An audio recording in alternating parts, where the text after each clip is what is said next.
Hello guys, இன்னைக்கு நாம ரொம்ப டேஸ்டி அண்ட் ஹெல்தியான பீட்ரூட் பொரியல் குயிக்காவும் அண்ட் ஈஸியான மெத்தட்ல எப்படி செய்யலாம்னு பார்க்கலாம் வாங்க. இப்போ ஸ்டவ் ஆன் பண்ணி சாஸ் பேன் வச்சுக்கலாம்.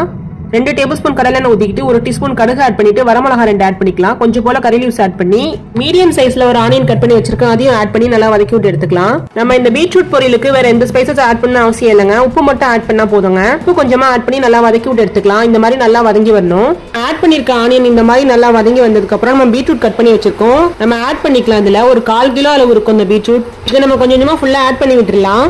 இந்த பீட்ரூட்ல உங்களுக்கு ஏகப்பட்ட நன்மைகள் இருக்கு. இதை நீங்க ரெகுலர் பேசிஸ்ல கன்சியூம் பண்ணும்போது நம்ம உடம்புல உள்ள கெட்ட டாக்ஸின்ஸை வெளியேற்றி கொடுக்குது. நெக்ஸ்ட் இதுல ஆன்டி ஆக்சிடென்ட் நிறைஞ்சிருக்கு. சோ இதனால உங்களுக்கு என்ன ஆகும் பாத்தீங்கன்னா, நோயோ அல்லது வேற ஒரு எந்த அலர்ஜியுமே வராம பாதுகாக்குதுங்க. ஸ்கின் நேச்சுரலா க்ளோயிங் ஆகும், ஹேர் ஃபாலிகல்ஸ் நல்லா ஸ்ட்ராங்காவும் ஹெல்த்தியா வச்சுக்கிறதுக்கு ரொம்ப சப்போர்ட்டிவா இருக்குங்க.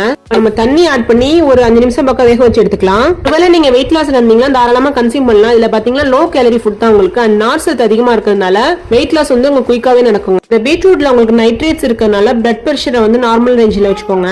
நெக்ஸ்ட் இதுல ஹார்ட் டிசீஸ் கண்டிப்பா வரவே வராதுங்க. நம்ம உடம்புல உள்ள பிளட் ஃப்ளோ இன்க்ரீஸ் பண்ணி நம்ம உடம்புல உள்ள ஆக்சிஜன் சப்ளை அதிகரிக்குதுங்க. அனீமிக்கா இருக்கிறவங்க பீட்ரூட் பொரியல் கண்டிப்பா எடுத்துக்கணுங்க.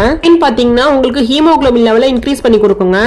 5 நிமிஷத்துல இருந்து 7 நிமிஷத்துக்குள்ள குக் ஆயிடுங்க. சீக்கிரமா செஞ்சிடலாம். இப்போ உங்களுக்கு ரொம்ப டேஸ்டி அண்ட் ஹெல்தியான பீட்ரூட் பொரியல் ரொம்ப அழகா ரெடி ஆயிடுச்சு பாருங்க. நீங்களும் இந்த மாதிரி உங்க வீட்ல ட்ரை பண்ணி பார்த்துட்டு எப்படி இருந்துச்சுன்னு கண்டிப்பா கமெண்ட் செக்ஷன்ல சொல்லுங்க.